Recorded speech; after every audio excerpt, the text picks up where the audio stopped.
สบายดีพี่น้องซาบะแดดอันนี้นะรถไผมาเนาะรถหัวหน้าเฮาพี่น้องมื้อนี้มีนัดกันอยู่นาซาวจิ๋วจ้ะอยู่ไห้อยู่นา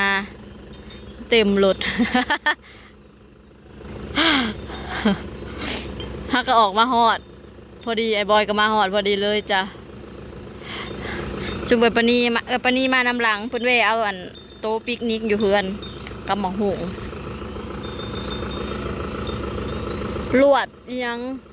ลวดกันงัวยัดจอดนี่แหละจอดหันแล้ววะ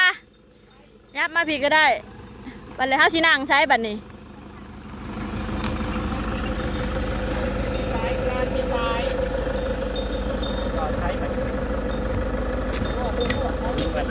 จ้าโดนพอกันเดือนนึง เต็งฮักกับพื้นได้ว่านี่เต็งไปใส่เต็งไปคลินิกใส่ชโลมโอ้ยเองก็ให้กับพืชกิกัดอะไรจ้า ฮักกับคืนมาเป็นผู้เป็นคนดีได้นี่กิกัดนั่นฮักกันได้ซอสข้าวมือด้วย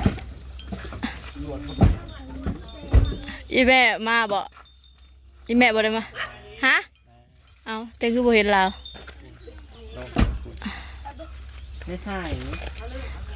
วันนี้คือชิแมนขึ้นเจ้าเราขึ้นไปเอาอย่าง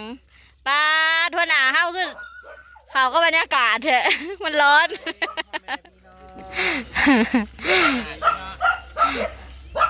เดือดกระแดดแท้ๆเอาม้าคือห่ามันแห่นอย่าบอสอย่างไปไหนไปอีกได้คืออ่อนให้หนูได้โอ้ย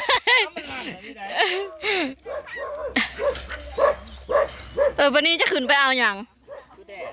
แดดอะไรอะไรนี่ไปจะได้ฮักกับพื้นไปหาหมอ2 เถื่อการกินข้าวกับนี่นะบ้านนี่ก็ไปเจาะเลือดอีกแล้วก็ใส่ชะโลม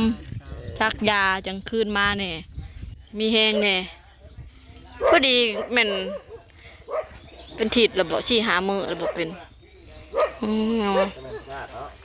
จะเป็นอันอื่นเอามาแล้วจะโหลดไอ้บางพงแล้วออกมาก่อนเท้าได้หรือแม่นขึ้นเทิงยังไงอยู่นะแดดร้อนเนาะพี่น้องแดดอะไรอะล้อนี่ส่วนหมากโคดินแล้วกินยังอยู่น้อง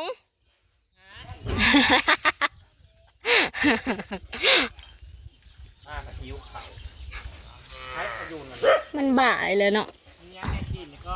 จังว่าจะพาอยู่มะนาวน้อยเขินน่าจะใช่นะอีเราไปเห็นยังวะสบายดีนะไหมสบายดีนะไหมเอ้าไปใส่ไปดินน้ำ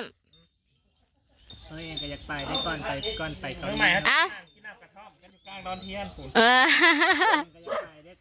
เฮ้ยว่าได้โดนจิไปเกาหลีนะบ่โดนดอกประมาณเดือนนึงประมาณอีก1 เดือนปลายเดือนกับต้นโดนจิเป็นล่าเงินเด้อฮอนเป็นตาลินน้ำเขาคือเจ้าคือปล่อยน้ำมากเลยจิ้วมือนี่นะปล่อยมาเนี่ยจะมาแก่ท่า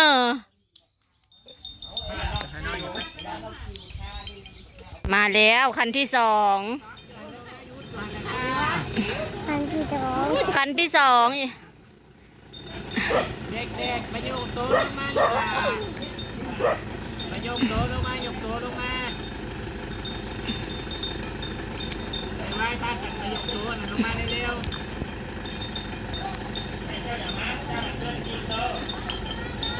ผู้ขั้นนะก็ได้มากันมาโยกโต๊ะลงมาตอนนี้ก็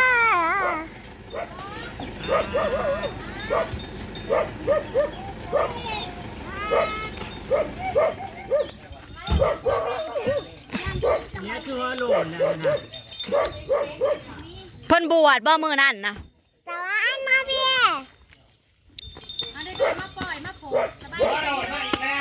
หัวโลน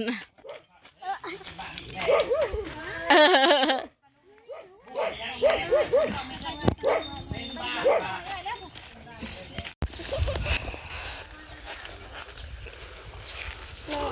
หึ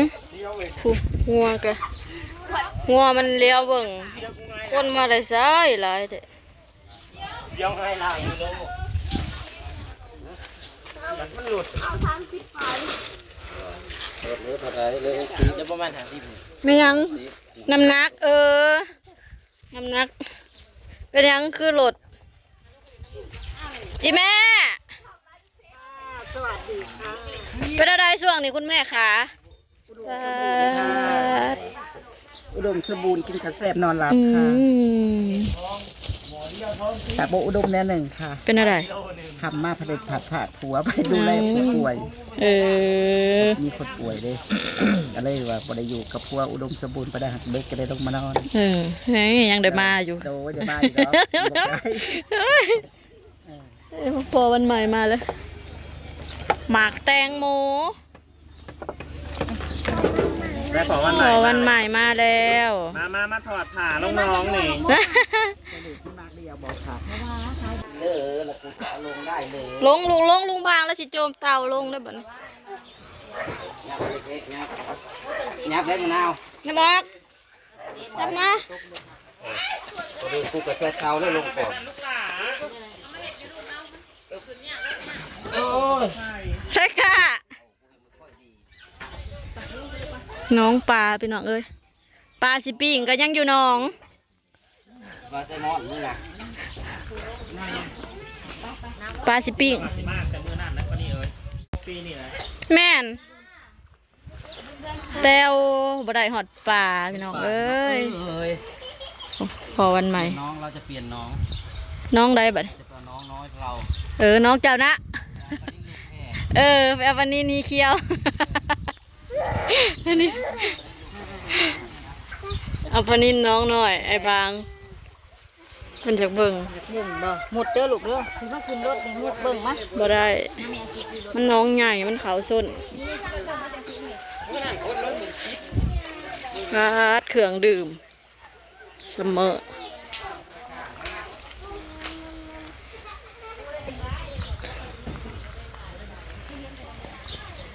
แนวแกมตำมะฮง